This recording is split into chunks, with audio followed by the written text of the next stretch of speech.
Student je istorije. 2 nedelje nije spavao kući. Kupatilo je zamenio fakultetskim toaletom. Od 2. decembra sa kolegama blokira Filozofski fakultet u Novom Sadu. On više nema raspored predavanja, već je raspoređuje one koji treba da čuvaju mir na fakultetu.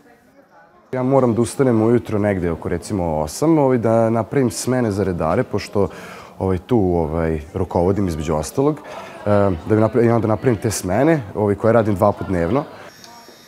Potom dočekuje i sortira namirnice i druge potrepštine koje donose građani. Filozofski fakultet danas liči na magacin.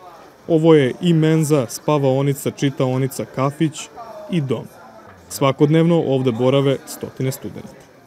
Atmosfera je uvek dobra i vidi se da su ljudi zaista željni da ovo isteramo do kraja, dokle god treba da se ide, i vidi se da je apsolutna većina ljudi spremna da ovde ostane koliko god treba i koliko god mora da ostane. Odnosno do ispunjenja zahteva. Traže studenti krivično procesuiranje onih koji su odgovorni za tragediju na železničkoj stanici u Novom Sadu u kojoj je poginulo 15 osoba. Zahtevaju, između ostalog, i ostavku premijera Miloša Vučevića i rektora Univerziteta u Novom Sadu Dejana Madića.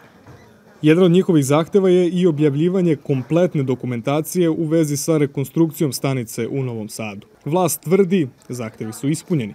Natalija, studentkinja komunikologije, odgovara, ni blizu.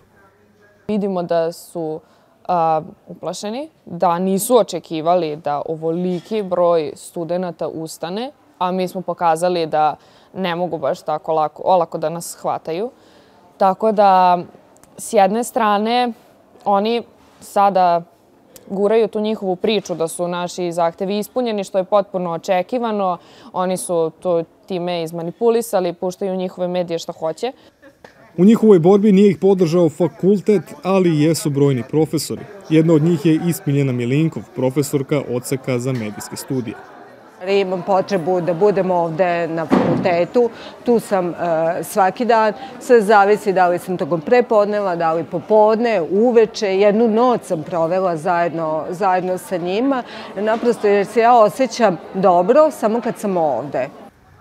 U Novom Sadu blokirani su svi državni fakulteti. Identična situacija i u Beogradu. Tokom ovih nedelja blokade studenti su fizički napadani, dok od predstavnika vlasti stižu uvredljive poruke.